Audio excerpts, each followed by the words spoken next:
quiere orar? ¿Quién nos guía en oración para iniciar? Yo. Ok, adelante. Padre, gracias por este día. Te pedimos que nos cuides, que cuides a todos los hermanos, que cuides a los que tengan que venir. También te pedimos que cuides a los que no pueden venir y que sea de edificación la enseñanza de hoy, que vamos a aprender más de tu palabra. En Cristo Jesús, amén. Amén. Bien. Ok, vamos a, hoy de hecho, con el favor de Dios, vamos a culminar el capítulo 8 de Romanos. Y dice que nuestra salvación tiene un propósito definido por Dios. Es tal vez la mejor noticia que un cristiano puede recibir. Y más aún cuando relacionamos esto con los primeros versículos del capítulo 8. Vivir en el Espíritu. Okay, lo primero que son los primeros versículos del capítulo 8, que nos hablan sobre vivir no en la carne, sino en el Espíritu. Tengamos en cuenta que la Biblia no fue escrita con el fin de revelar misterios interesantes para fascinar las mentes curiosas, así como tampoco fue escrita para dar bonitos consejos que levanten el ánimo, y mucho menos fue escrita para exaltar el ego de cualquier persona.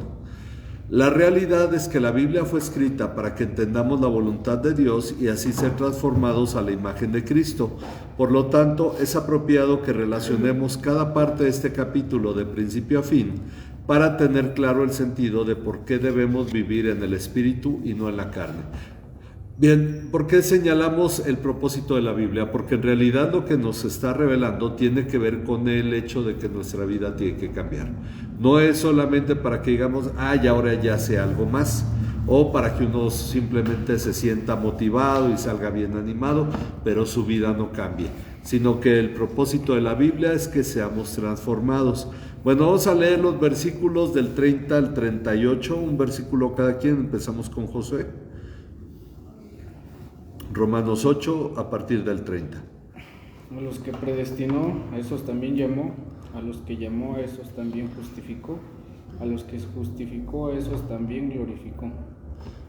¿Qué pues diremos a esto? Si Dios es por nosotros, ¿quién contra nosotros? El que no escatimó ni a su propio Hijo, sino que lo entregó por todos nosotros, ¿cómo nos dará también con todas las cosas? ¿Quién acusará a los escogidos de Dios si Dios es el que justifica? ¿Quién es el que condena? Cristo Jesús es el que murió. Sí, más aún, el que resucitó, el que además está a la diestra de Dios, el que también intercede por nosotros. ¿Quién nos separará del amor de Cristo? ¿Tribulación o angustia o persecución o hambre o desnudez o peligro o espada?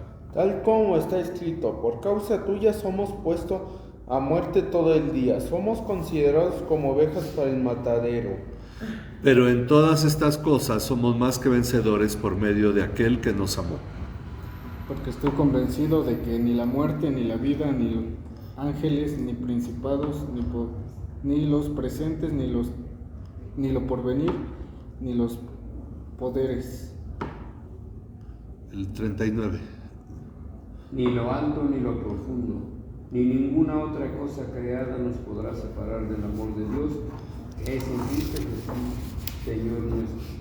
Ok, sí, ahí al inicio le puse del 30 al 38, es del 30 al 39, porque es hasta el final del capítulo. Ok, bueno, dice, fortaleciendo nuestra esperanza en Dios. Lo que vamos a ver hoy debe fortalecer esta confianza en Dios sobre el futuro, sobre lo que hemos visto, que las luchas actuales no se comparan en nada con la gloria venidera.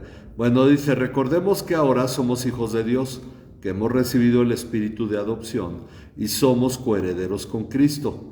Esto nos lleva a experimentar padecimientos en nuestra vida que tienen el buen propósito de formar la imagen de Cristo en nosotros para participar de su gloria.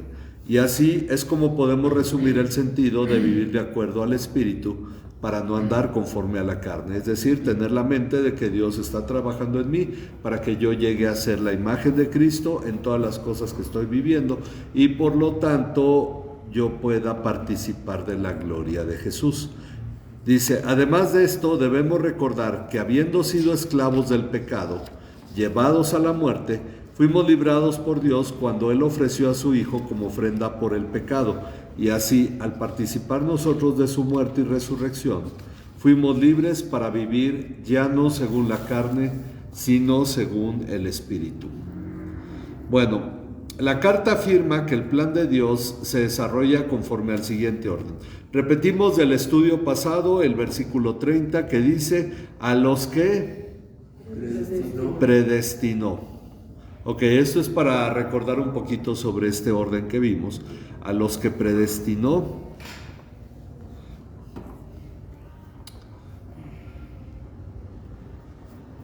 a estos también llamó. A los que llamó, a esos también justificó. Ok, va el orden. A los que predestinó, a esos también llamó. A los que llamó, a esos también justificó. Y a los que justificó, a esos también glorificó.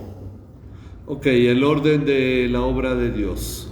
Como Él estableció las cosas, predestinó, luego llamó, luego justificó y finalmente glorificó. Todo esto, como vimos la lección pasada, es obra de Dios. Dice, y para que nuestra esperanza sea firme, ya el versículo 31, pregunta, entonces, ¿qué diremos a esto? Si Dios está por nosotros. Si Dios es por nosotros, creo que dice con nosotros en la Reina Valera. Por nosotros, ¿verdad? Si Dios es por nosotros o si Dios está por nosotros, ¿quién estará contra nosotros?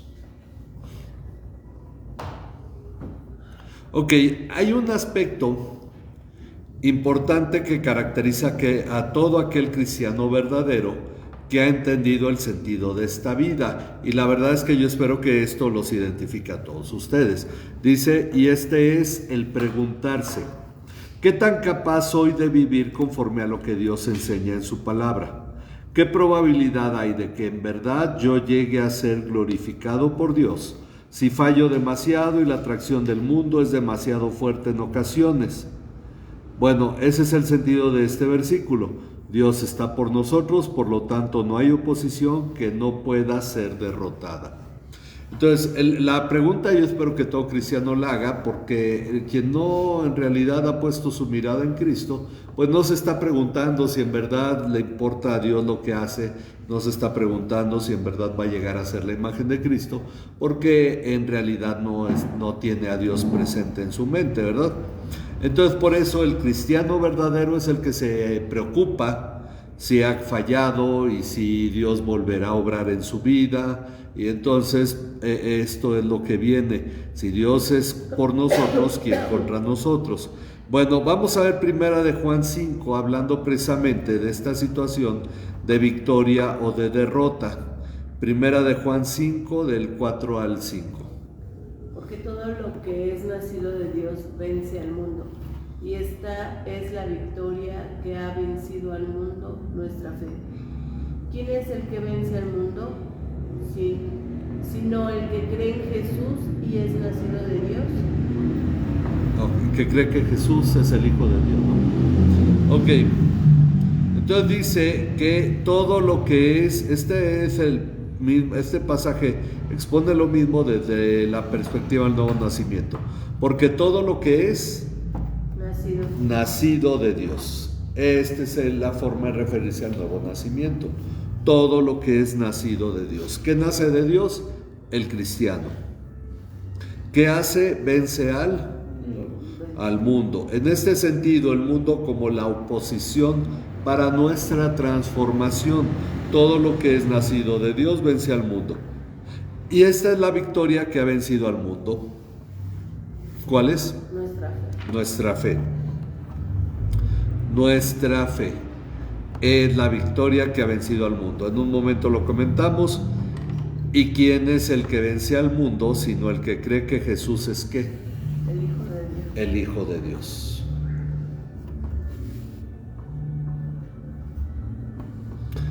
El que cree que Jesús es el Hijo de Dios.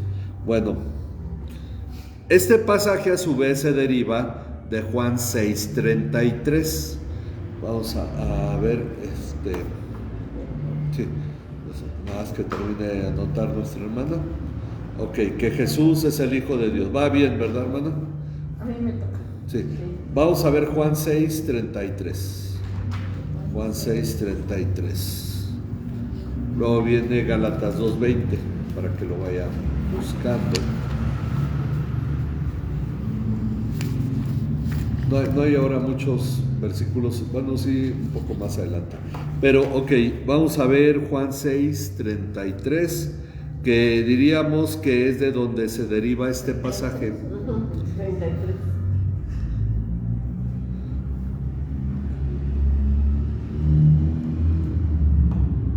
Porque el pan de Dios es el que bajó del cielo y la vida al mundo. Perdón, es 16. Préstame tu 16:33. Juan 16.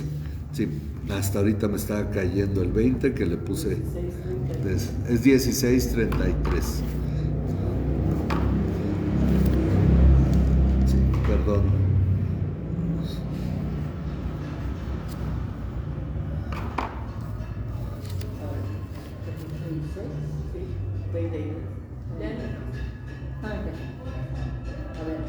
Estas cosas nos han hablado para que en mí tengáis paz, en el mundo tendréis aflicción, pero confiad, yo he vencido al mundo.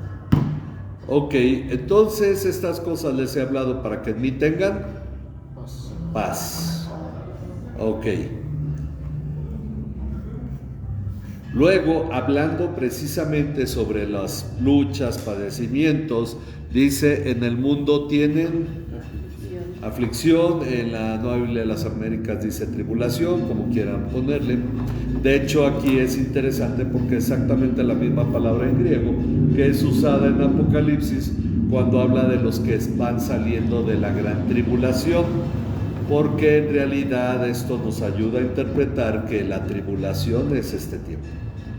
Ok, pero bueno, en el mundo tendremos aflicción, tribulación, pero confíen, yo he vencido al mundo. Entonces, primero nos dice, y de hecho primero Jesús dice que él ha vencido al mundo.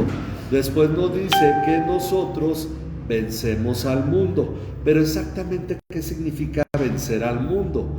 Es decir, podemos decir, el diablo está derrotado. Bueno, ¿en qué sentido? Porque todavía sigue actuando. ¿Qué implica todo?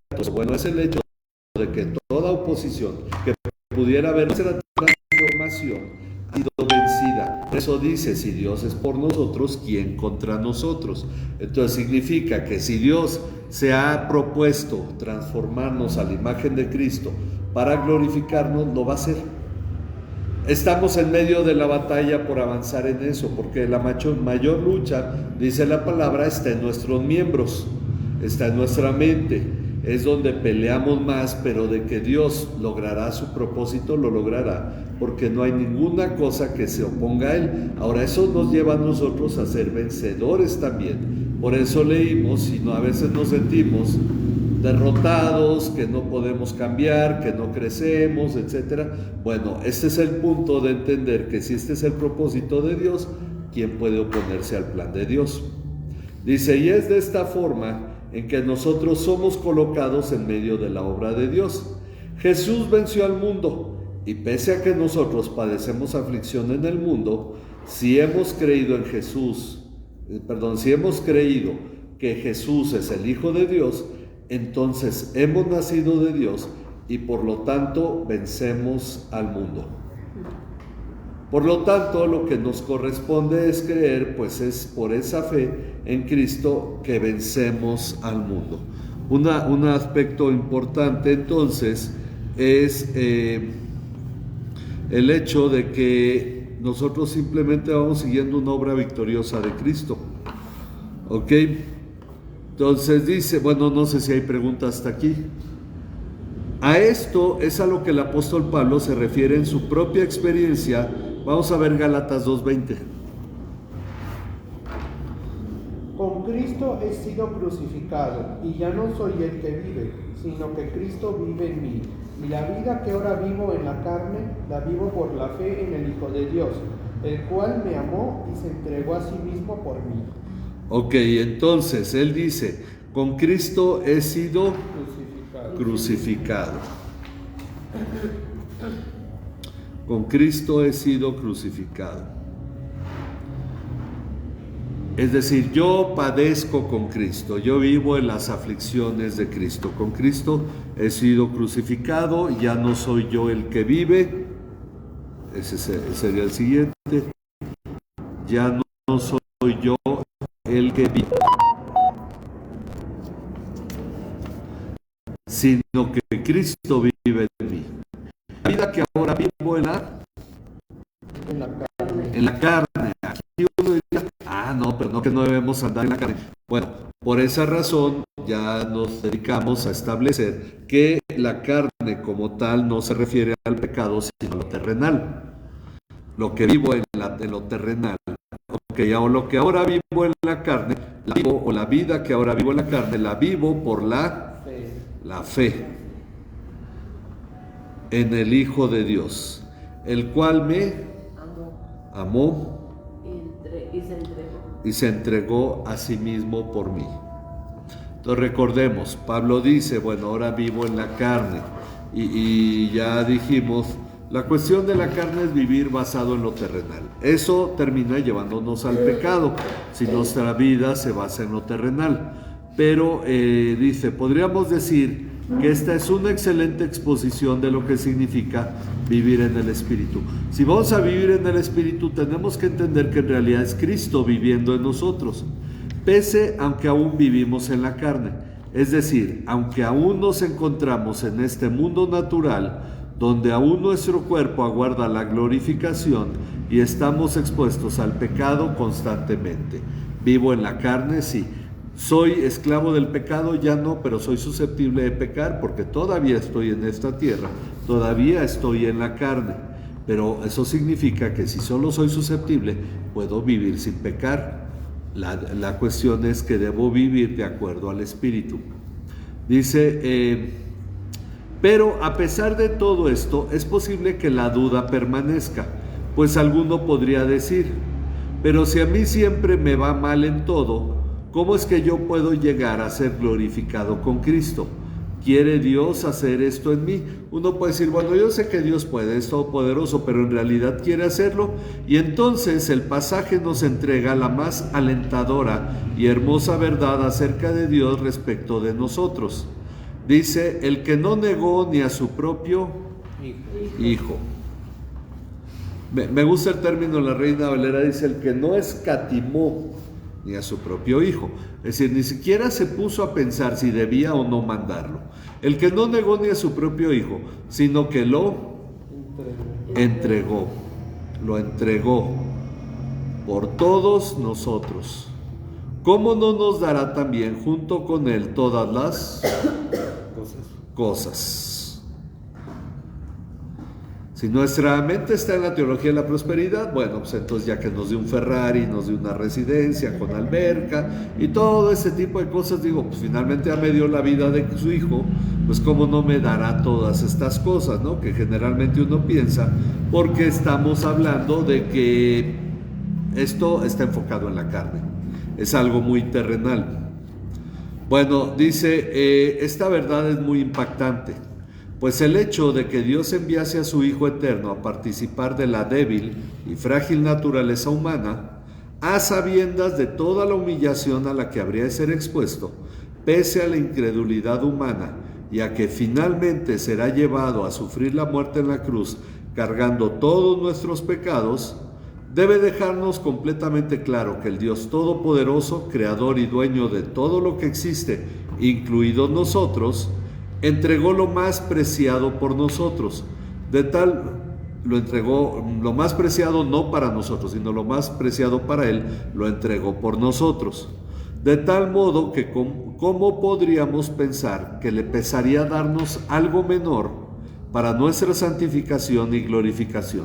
Si ya nos entregó a su Hijo, si ya lo dio por nuestra salvación, ¿cómo no dará lo demás?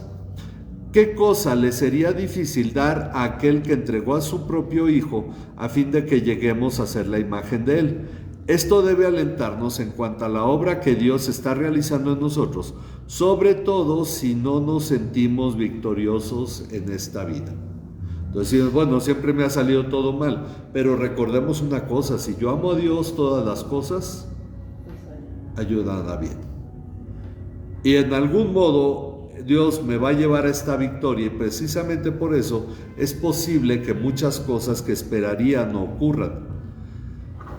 Bueno, este es el punto. Ahora, decíamos hace un momento, bueno, estamos pensando en lo material. No, ¿cómo no nos dará todas las cosas? Significa todo lo que nosotros necesitemos para ser transformados, para ver realizada esa victoria en nuestra vida. ¿Cómo no nos lo dará Dios?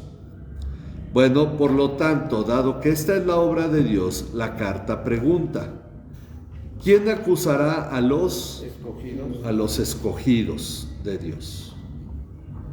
Es la Biblia la que llama a los cristianos los escogidos, no es el calvinismo, como algunos dicen, se sienten mucho, por eso se llaman los escogidos de Dios. Bueno, esa es totalmente una contradicción. Si a mí me escogieron, ¿yo qué puedo presumir? Es que ¿cómo me puedo sentir mucho? Es decir, si me escogió, no es que hubiera algo en mí, es el sentido de la gracia. Bueno, ¿quién acusará a los escogidos de Dios? Dios es el que justifica. Ok. Ya hemos hablado de la atribución en nosotros de la justicia de Cristo. Cómo se nos ha atribuido a nosotros la justicia de Jesucristo, que ahorita veremos en un momento más. Dice, del mismo modo pregunta, ¿quién es el que condena?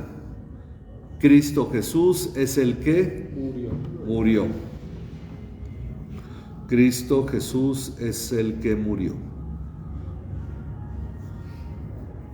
Sí, más aún, es decir, no solo eso, no solo murió, el que resucitó.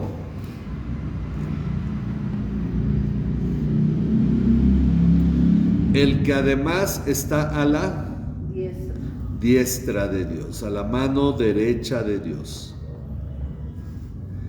El que también intercede por nosotros.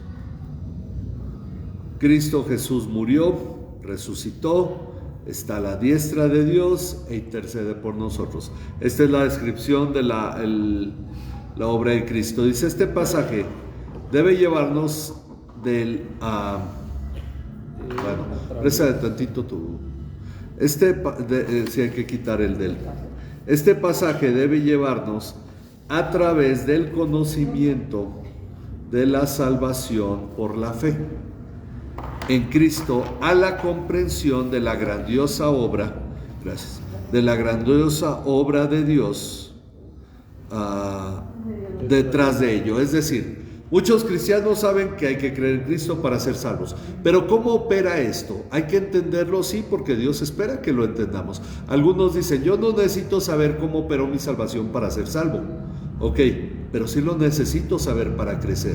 Por eso el gran error de pensar que la salvación es todo. La salvación es una parte, pero hay más detrás de ello y necesitamos crecer en ello. Por eso este pasaje nos está llevando a ese punto de más allá de la salvación, a conocer la obra de Dios detrás de ello, con el fin de llevarnos a su gloria. Dios nos ha justificado con la justicia que Jesucristo ganó en su muerte en la cruz. Por lo tanto, no hay quien nos pueda acusar. ¿Por qué? Porque Dios nos ha declarado justos. No hay quien nos pueda acusar delante del Padre, y más ahora que el acusador fue echado de la presencia de Dios cuando Jesús resucitó. Vamos a ver Apocalipsis 12:10. Apocalipsis 12:10.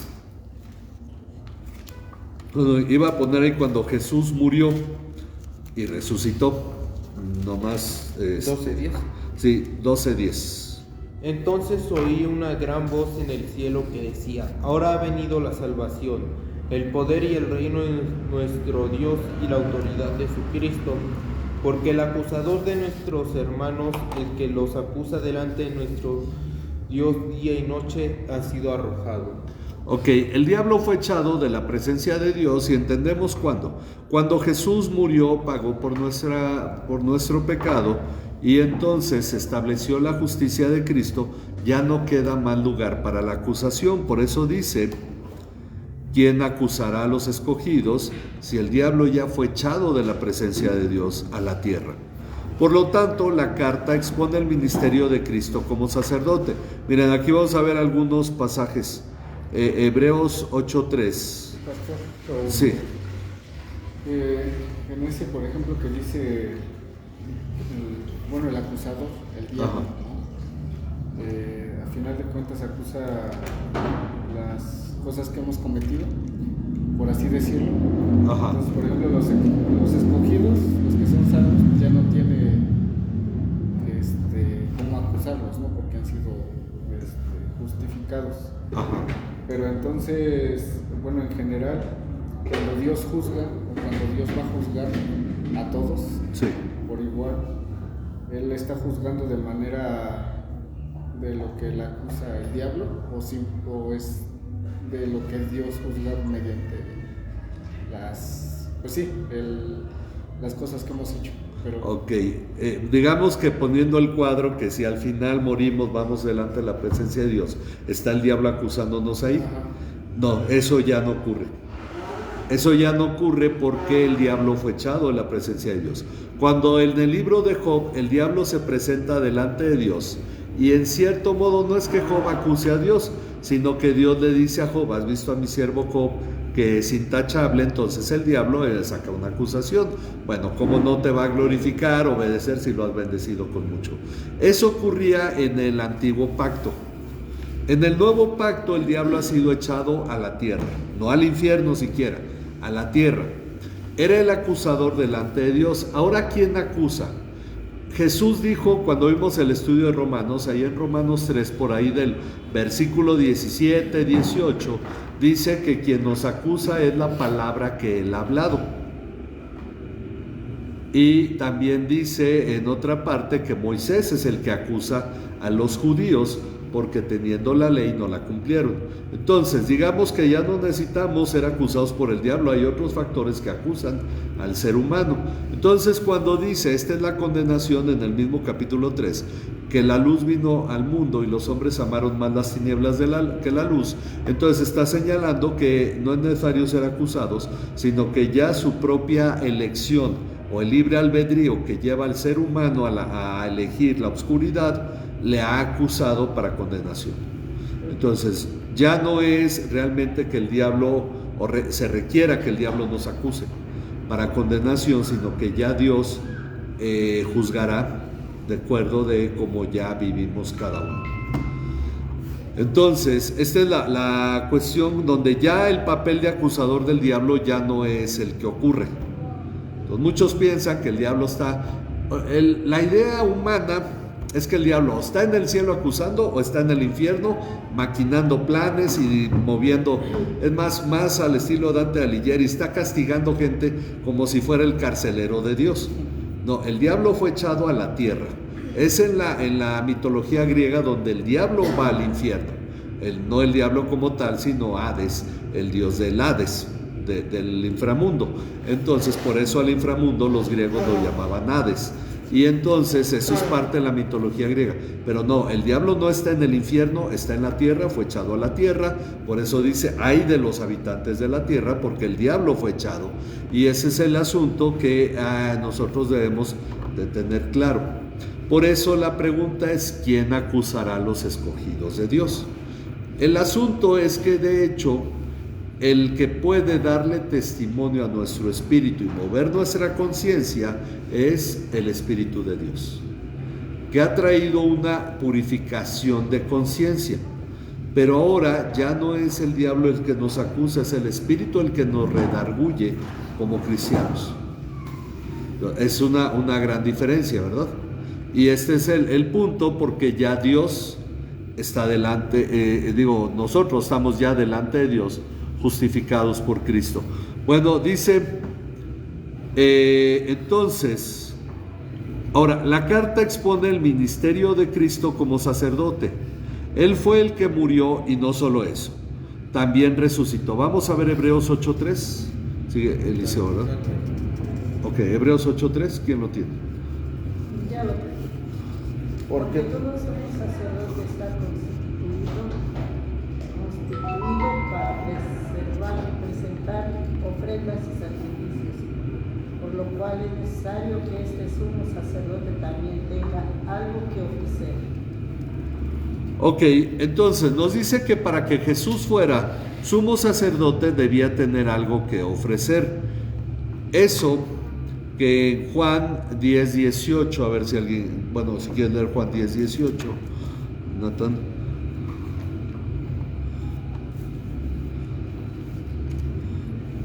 Y luego con Josué, Hebreos 8:1, sí, porque el que leemos fue 8:3, ¿verdad? Hebreos 8:1, después con Rudy, Hebreos 12:2, después hermana Colosenses 3:1, y luego nuevamente hermana Félix, Hebreos 7:25. Ok, vamos a ver qué dice Juan 10:18.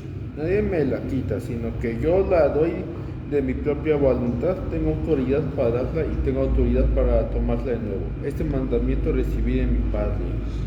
Ok, mientras que Hebreos 8:3 nos dice que todo sumo sacerdote debe presentarse, tiene que tener algo que ofrecer. Jesús dice que lo que Él ofreció fue su vida. Nadie le quita la vida, Él tiene poder para darla y tiene poder para quitarla. Y ese fue el mandamiento que recibió del Padre. Entonces Él, en su obediencia al Padre, voluntariamente pone su vida. Y esta es la razón por la que Él dice, nadie me la quita, yo la doy de sí mismo. Entonces asegura que Él habría de dar su vida voluntariamente. De ahí que su sacrificio derivó en su justicia ante el Padre, la cual se manifestó en su resurrección. Prácticamente todos los comentaristas siempre aseveran que la resurrección de Cristo es la manifestación de que agradó al Padre. Entonces dice, además de resucitar, fue exaltado al sentarse a la diestra del Padre como nuestro sumo sacerdote. Hebreos 8:1. Ahora bien, el punto principal de lo que se ha dicho es este. Tenemos tal sumo sacerdote que se ha sentado a la diestra del trono de la majestad en los cielos. Ok, aquí en Romanos solo dice que está a la diestra del Padre. En Hebreos nos dice que está sentado a la diestra del Padre, igual que en Hebreos 12:2. Sí. Puestos los ojos en Jesús, el autor y consumador de la fe, el cual por el gozo puesto delante de él sufrió la cruz, menospreciando el oprobio, y se sentó a la diestra del trono de Dios. Se sentó a la diestra del trono de Dios. Y es por eso que ahí, donde está el trono de Dios, donde está Cristo, es donde debemos poner la mirada. Colosenses 3:1. Si pues habéis resucitado con Cristo, buscad las cosas de arriba, donde está Cristo sentado a la diestra de Dios. Ok, aquí nos explica lo que es vivir en el Espíritu, es poner la mirada en donde está Cristo sentado a la diestra de Dios. Entonces, estar considerando que todo lo que vivimos es para ser transformados a la imagen de Cristo, porque un día vamos a participar de su gloria. Dice que debemos ahí poner la mirada y no en lo terrenal, pues su exaltación es para nuestro bien, al dedicarse ahora a interceder por nosotros. Hebreos 7:25. Por lo cual Él también es poderoso para salvar para siempre a los que por medio de Él se acercan a Dios, puesto que vive perpetuamente para interceder por ellos. Vive para interceder por los que se acercan por medio de Él a Dios. Es decir, nosotros como cristianos, Jesús vive para interceder por nosotros. Por eso dice que Él murió, resucitó, está a la diestra de Dios e intercede por nosotros. Ok, así que teniendo al Hijo y al Espíritu, que vimos la lección pasada, intercediendo por nosotros por el deseo del Padre, seamos animados a vivir esta vida en Cristo en medio de las luchas de esta vida y preguntémonos Si Dios es eterno y omnipotente, entonces, ¿quién nos separará de Él? Amor. El amor de Cristo. Dice de Dios, ¿verdad? En la Reina Valera. Acá dice del amor de Cristo, ¿verdad? Sí. Ok, bueno, pueden ponerle como gusten según la versión que tengan.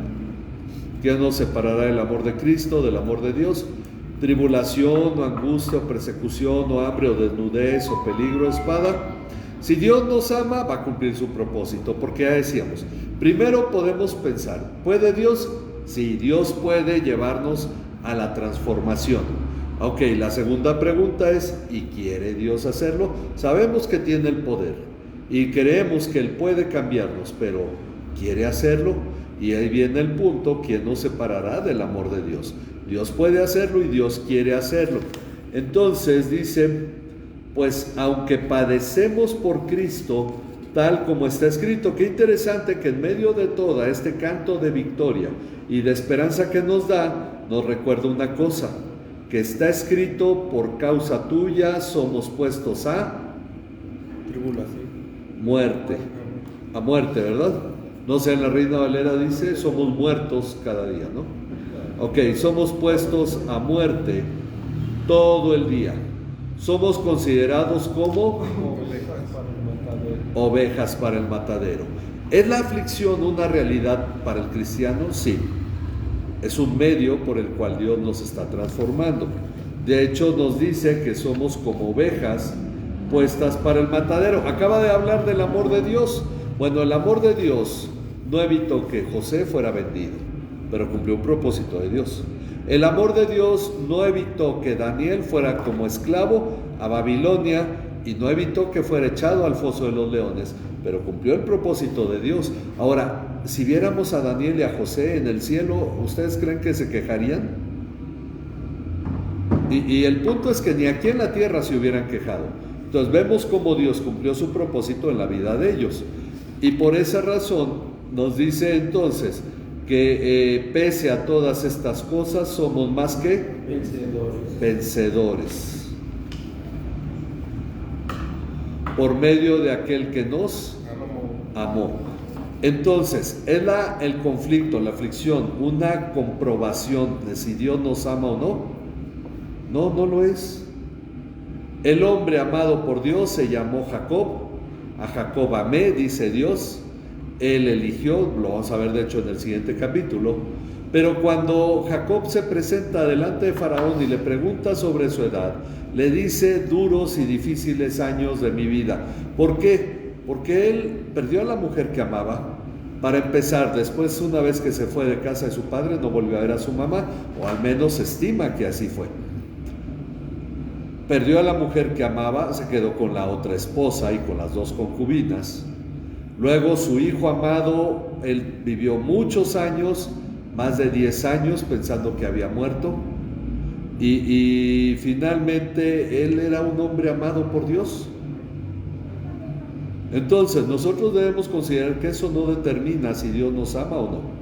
El asunto es que quiere Dios transformarnos, sí, por eso estamos en medio de las luchas y ese es el punto por el cual, habiendo hablado de quién nos separará del amor de Dios, nos dice que somos como ovejas llevadas al matadero, pero somos más que vencedores por medio de aquel que nos amó.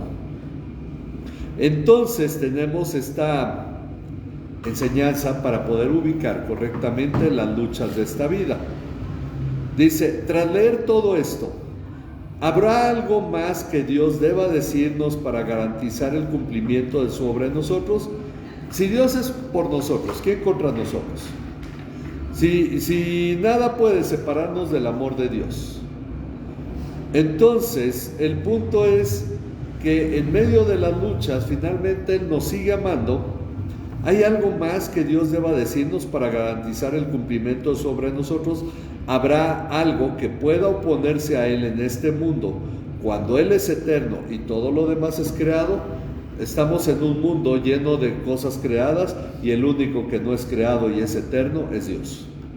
Entonces, ¿quién está por encima de qué? Por eso dice, pues Dios lo hace. Es decir, Dios sí nos dice algo más. Él nos dice, porque estoy convencido de que ni la Muerte, uno diría, pero ¿no es Pablo el que lo dice? Bueno, Dios a través de Pablo, porque la Biblia es la palabra de Dios. Ok, ni la muerte, ni la vida, ni ángeles, ni principados, ni lo presente, ni lo por venir, ni los poderes, ni lo alto, ni lo profundo, ni ninguna otra cosa creada. Recuerden, el diablo también es una criatura, es un ser creado. Ni ninguna otra cosa creada nos podrá separar del amor de Dios, que es en Cristo Jesús, Señor nuestro. De este modo, Pablo ha tocado dos temas, y es a lo que nos lleva a conclusión el capítulo 8. Nos ha llevado del 1 al 7 a señalarnos por qué necesitamos ser salvos.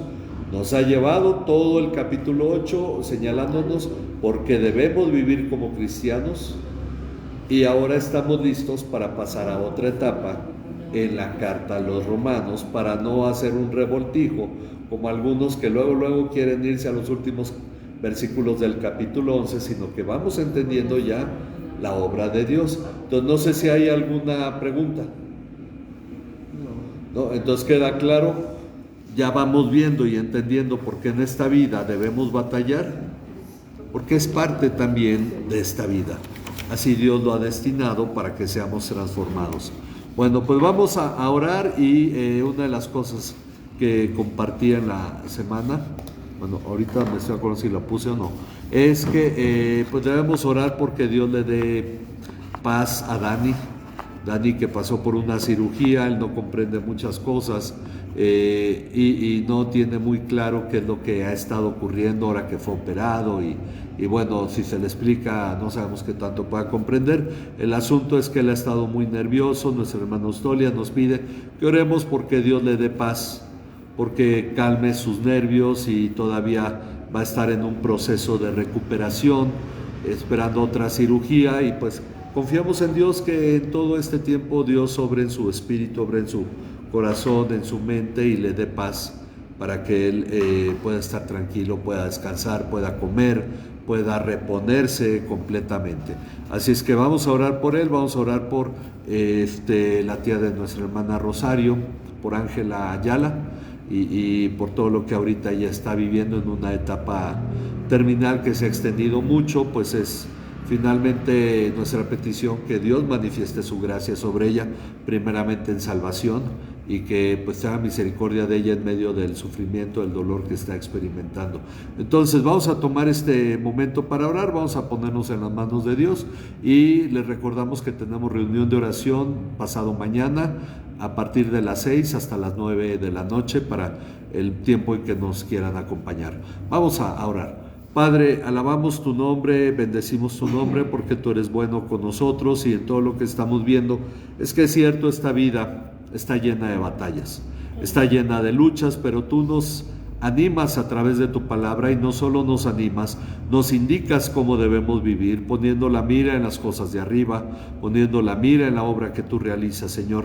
Tenemos que reposar de todo nuestro afán, de toda nuestra ansiedad en ti, y poder, Padre, nosotros descansar en toda la obra que tú llevas a cabo en nuestra vida. Danos, Padre, sabiduría para que todas las cosas que vivimos, todas las luchas que vivimos, podamos ver tu mano obrando y reconociendo cómo tú manifiestas a cada paso tu amor por nosotros. Bendice la vida de Dani, te pedimos porque tú traigas paz a su corazón, que te pedimos, Señor, que él pueda comprender que lo que él está viviendo, Señor, le ha permitido a él estar mejor ahora, y Padre, irse recuperando poco a poco. Te pedimos por su salud, te pedimos por su corazón y su mente. También obra y da paz a nuestra hermana Austolia, obra en ella también, así como te pedimos también por la vida de Ángela, Señor. Te pedimos porque tú tengas misericordia de su vida, de su mente, corazón, todo lo que está experimentando en este tiempo, que sea tu gracia sobre ella, Señor. Te rogamos porque tú cumplas tu propósito propósito en la vida de ella, le conceda salvación, Señor, y que ella sea un testimonio para toda la familia, toda la gente que le rodea, Señor. Rogamos, Padre, que tú sigas obrando en el cuerpo y en la salud de cada uno de nuestros hermanos que están delicados de salud, que tú sigas haciendo tu obra en esta iglesia. Ponemos en tus manos la reunión de oración, el tiempo de oración que vamos a tener, que sea tu gracia y tu dirección la que nos lleve adelante y que podamos orar conforme a tu voluntad, entendiendo cuál es tu deseo y propósito para nosotros. En el nombre de tu Hijo Jesucristo, nuestro Señor y Salvador, te lo rogamos. Amén. Amén. Agradecemos a todos los que nos ven por internet. Dios les bendiga.